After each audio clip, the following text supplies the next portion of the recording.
दो दिन की गिरावट के बाद शेयर बाजार ने बाउंस बैक किया है और आज बाजार में सब मंगल मंगल रहा।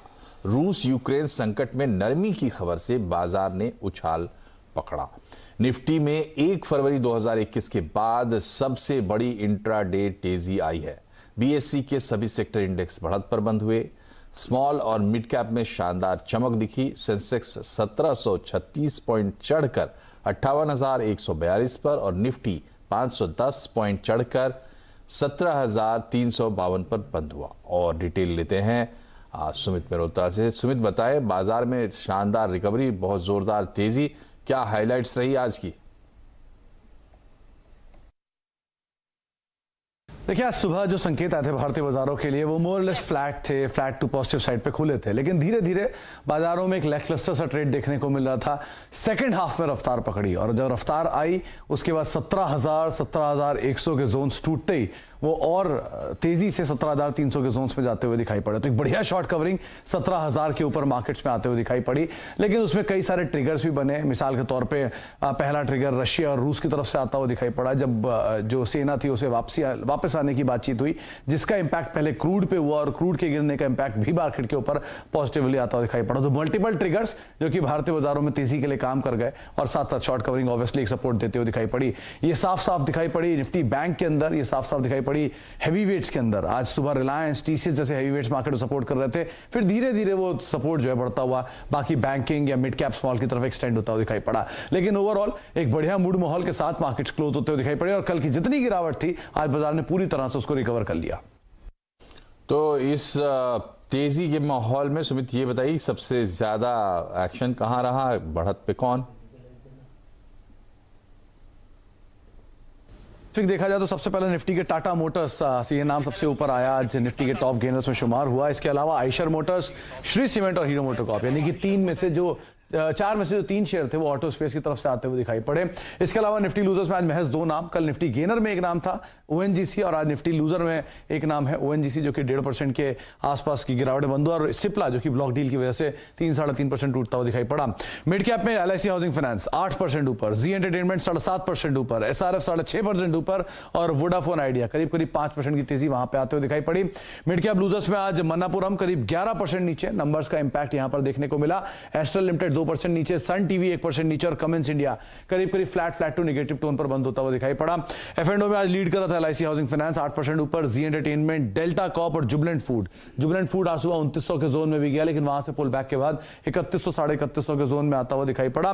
एफ&ओ में बिगड़ने वालों में Manappuram finance, metropolis health care, Cipla, ABB, ये कुछ ऐसे नाम जहां पर प्रेशर बनता हुआ दिखाई पड़ा। इनफैक्ट मेट्रोपोलिस में लगातार दूसरा दिन जबकि बिकवाली का दौर बनता हुआ दिखाई पड़ा। बैंकिंग में लीड कर रहा था RBL bank, SBI, federal bank, बंधन बैंक, जहां पर करीब 5-5.5% के आसपास का उछाल देखने को मिला। बैंक्स के अलावा आज खरीदारी थी आईटी में और ऑटो में Tata Motors, Eicher Motors, hero MotoCorp, tube investment, ये कुछ ऐसे नाम जहां पर 4 से लेकर 6% तक का उछाल बनता हुआ दिखाई पड़ा। और लास्टली आईटी में आज तेजी थी माइंड ट्री में 5% की, Wipro 4%, L and T Infotech 3.5%, Tech Mahindra करीब 4% की तेजी। तो ओवरऑल एक ब्रॉडर बेस्ड बाइंग, जिसको अलग अलग 3 बड़े सेक्टर्स ने आज लीड किया और एक अच्छी तेजी के साथ मार्केट को क्लोज किया। बहुत बहुत शुक्रिया सुमित। बढ़ते हैं आगे। ट्रेन का खाना कहते हैं कि मजबूरी का खाना, लेकिन अब आईआरसीटीसी ने इसे गंभीरता से लिया है और ट्रेनों में खाना देने वाले हर बेस किचन की विशेष निगरानी की व्यवस्था करने की तैयारी की है। डिटेल समझते हैं, दीपाली नंदा हमारे साथ है। दीपाली, बताइए कि खाने की शिकायत तो खैर एक बड़ी समस्या है, लेकिन इसको सुधारने का क्या सिस्टम बनाने की सोच रही है आईआरसीटीसी? देखिए, कोविड के हिसाब से अगर हालात देखे जाएं तो स्थिति अब सामान्य होती हुई नजर आ रही है। यही वजह है कि आईआरसीटीसी और रेल मंत्रालय की तरफ से उन सभी ट्रेनों में जिनमें पेंट्री कार इंस्टॉल्ड है वहां पर कुक्ड फूड की सर्विस को दोबारा से शुरू किया जा चुका है। अब इसी बीच सबसे बड़े कदम है जो आईआरसीटीसी अगले कुछ महीनों में उठाने जा रहा है। सोर्सेज से हमें एक्सक्लूसिव जानकारी मिल रही है कि फूड की क्वालिटी से कोई कॉम्प्रोमाइज ना हो, इसके लिए 2 से 3 बड़े कदम आईआरसीटीसी की तरफ से उठाए जाएंगे। सबसे पहले जो शुरुआत की जाएगी वो ये कि जितनी भी बेस किचन है पूरे देश भर में, चाहे वो आईआरसीटीसी की है या फिर लाइसेंसी की है, वहां पर फूड सेफ्टी सुपरवाइजर की नियुक्ति की जाएगी। बेस किचन में किस तरह से खाना बनाया जा रहा है, साफ सफाई बढ़ती जा रही है या नहीं, पैकेजिंग किस तरह से की जा रही है, इस पर पूरी निगरानी फूड सेफ्टी सुपरवाइजर रखेगा। दूसरा कदम ये उठाया जाएगा कि जो भी चीजें इस्तेमाल की जा रही है खाना बनाने के लिए, चाहे वो मसाले हो, घी हो, तेल हो या फिर दूसरे जो रॉ मटेरियल है, उनकी रैंडम लैब टेस्टिंग की जाएगी। इसके पीछे सबसे बड़ा मकसद यही है, ये जांच करना है कि कहीं किसी भी तरह से क्वालिटी से तो कॉम्प्रोमाइज नहीं किया जा रहा।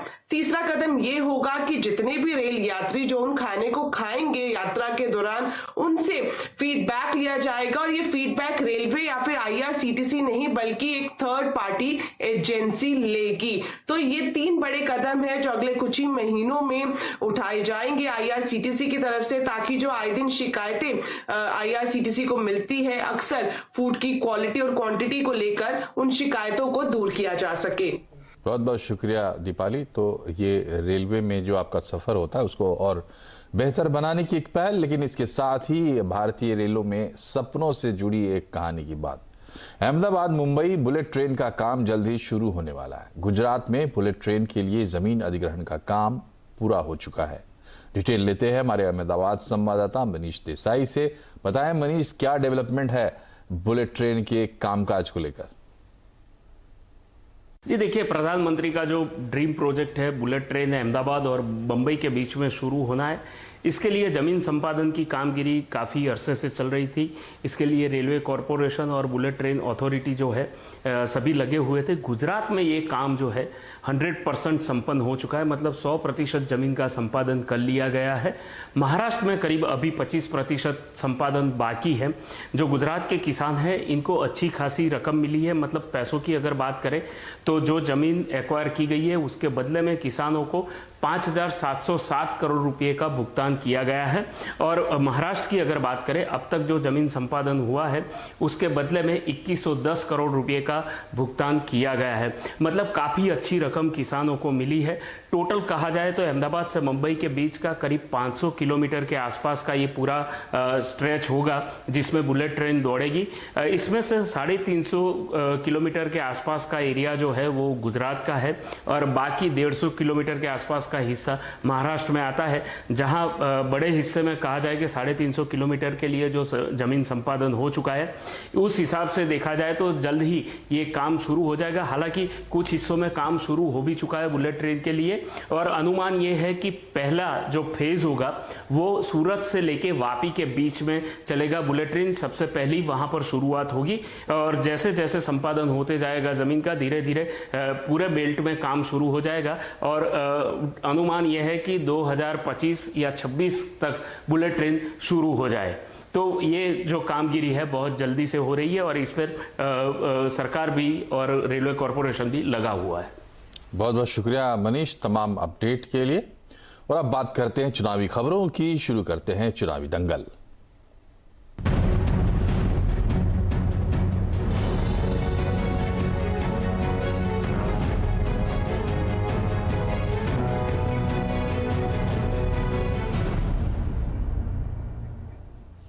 पांच राज्यों में सबसे बड़ा मुकाबला चल रहा है उत्तर प्रदेश में। अमित शाह की ताबड़तोड़ रैलियां हो रही हैं और आज शाह पहुंचे मैनपुरी। क्रिश्चियन ग्राउंड में जनसभा को संबोधित करते हुए अमित शाह ने सपा पर जमकर हमला बोला। शाह ने अखिलेश से सवाल पूछा कि अखिलेश जी बताओ इत्र वाले आपके क्या लगते हैं। वहीं अमित शाह ने कहा कि भ्रष्टाचार का पैसा जहां भी छुपा है हम उसे खोद कर निकालने का काम करेंगे। अभी कानपुर में समाजवादी इत्र वाले के बाहर एक रेड पड़ गई। अंदर करोड़ों रुपए की, अरबों रुपए की नोट की घटिया मिली। अखिलेश बाबू ने कहा बदले की कार्रवाई हो रही है। अरे अखिलेश जी पहले ये बताओ ये समाजवादी इत्र वाले आपके क्या लगते हैं, ये बता दो। भ्रष्टाचार का पैसा जहां जहां छुपाया है पाताल खोदकर उसको गरीबों के लिए सरकार खजाना और कांग्रेस के लिए सबसे बड़ा दांव है पंजाब में। तो राहुल गांधी आज पटियाला में थे। यहां राहुल ने राजपुरा में पार्टी के प्रत्याशी हरदी लाल के लिए प्रचार किया। इस दौरान राहुल गांधी ने बीजेपी और आम आदमी पार्टी पर जमकर हमला बोला। राहुल ने कहा कि पीएम नरेंद्र मोदी और अरविंद केजरीवाल के पीछे गरीब लोगों की शक्ति नहीं है, बल्कि उनके पीछे बड़ी शक्तियां हैं। ये राजनीतिक पार्टियां पंजाब में आग लगाने के साथ साथ राज्य को बर्बाद कर देंगी। ये जो वायदे कर रहे हैं आपसे, एक बार मौका दो, ये बर्बाद कर देंगे पंजाब को। आग लग जाएगी पंजाब में। किसानों की जिंदगी को बर्बाद करने वाले बिल, भाइयों और बहनों, वो एक व्यक्ति नहीं है, उस व्यक्ति के पीछे शक्तियां हैं, छुपी हुई, दिखती नहीं है, छुपी रहती है। आपको लगता है, देखो कितने अच्छे कपड़े पहने मोदी जी ने, कितना अच्छा भाषण करते हैं, आप सोचते हो एक व्यक्ति है। ना ना ना ना ना, व्यक्ति नहीं है, शक्ति है। शक्ति है, व्यक्ति के पीछे शक्ति कौन सी है? और 5 राज्यों के विधानसभा चुनाव के बीच ही कांग्रेस पार्टी को एक और बड़ा झटका लगा है। पूर्व केंद्रीय मंत्री और दिग्गज नेता अश्विनी कुमार ने कांग्रेस पार्टी छोड़ दी है। उन्होंने कांग्रेस अध्यक्ष सोनिया गांधी को भेजे अपने इस्तीफे में कहा है कि कांग्रेस पार्टी जमीनी हकीकत से पूरी तरह बेखबर है। मीडिया से बातचीत में उन्होंने ये भी कहा कि कांग्रेस का भविष्य काफी अंधकार में दिखता है। अश्विनी कुमार 46 वर्षों से कांग्रेस के साथ जुड़े हुए थे। और यहां एक छोटा सा ब्रेक, लेकिन खबरें अभी और भी है, बने रहिए हमारे साथ।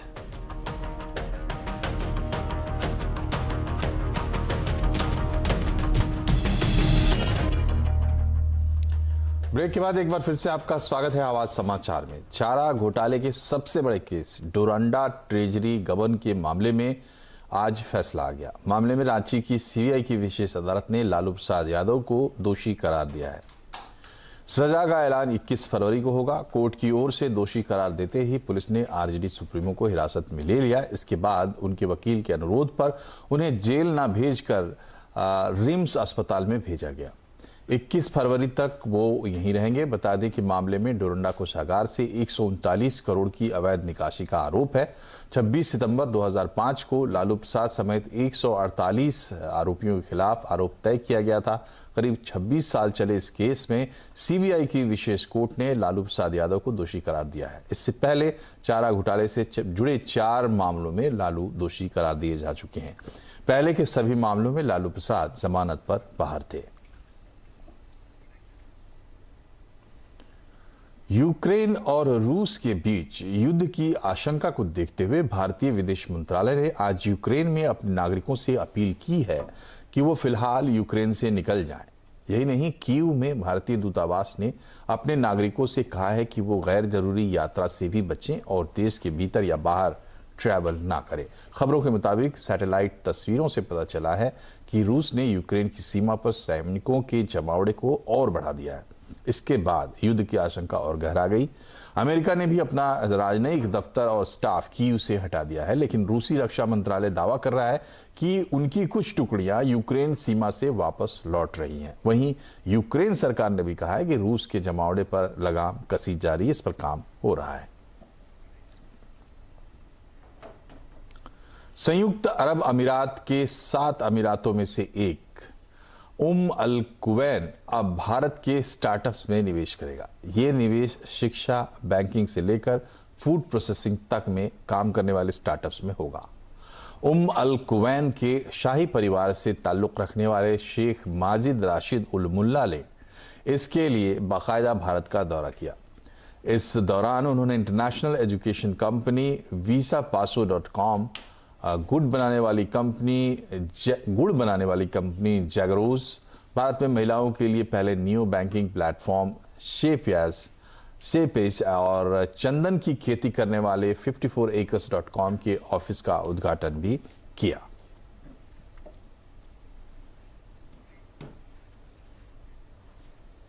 भारत में हर दिन टीकाकरण के आंकड़े बढ़ रहे हैं, लेकिन टीका लगवाने को लेकर लोगों में झिझक अब भी प्रशासन के लिए परेशानी का सबब बनी हुई है। इंदौर के एक परिवार ने टीका लगवाने से सिर्फ इसलिए मना कर दिया क्योंकि उन्होंने अफवाह पर विश्वास किया, जिसमें कहा गया कि टीका लगवाने से मौत हो जाती है। टीकाकरण को लेकर नेटवर्क 18 और फेडरल बैंक की जागरूकता मुहिम संजीवनी शॉट ऑफ लाइफ दौलताबाद गांव पहुंची और उस परिवार को समझाया कि टीका लगवाना पूरी तरह सुरक्षित है। आइए देखते हैं ये रिपोर्ट।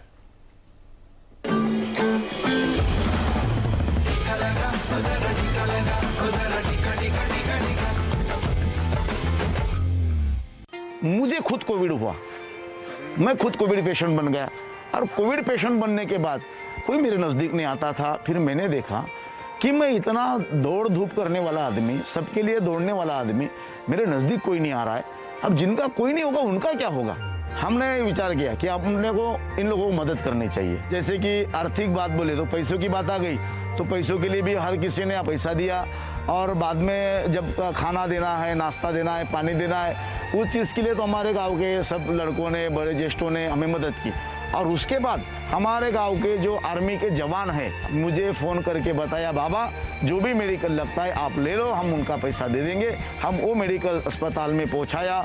मरीज़ को उसके करीब जाके डेड बॉडी को उठा के उनको खाना पहुंचा के, इस तरीके से ये मधुकर मावली जो हैं वडगांव के, ये और इनके जो ग्राम पंचायत के जो बाकी के मित्र मंडल है, ये सब पूरा ग्रुप पूरी बहुत मेहनत से और बहुत ईमानदारी से दिन रात काम करते थे और हमारा बहुत साथ दिया इन्होंने काम में।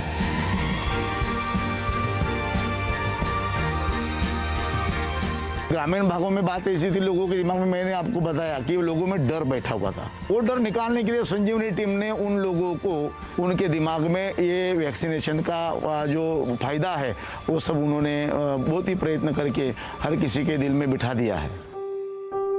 अपने सामने, अपना नज़दीकी, अपना बाजू में रहने वाला आदमी 2 वक्त की रोटी खा रहा है या नहीं खा रहा है, वो भी आपको देखना चाहिए। अगर वो भूखा सोता है तो आपको उसे खाना खिलाना ये जरूरी है। इसी का नाम इंसानियत है।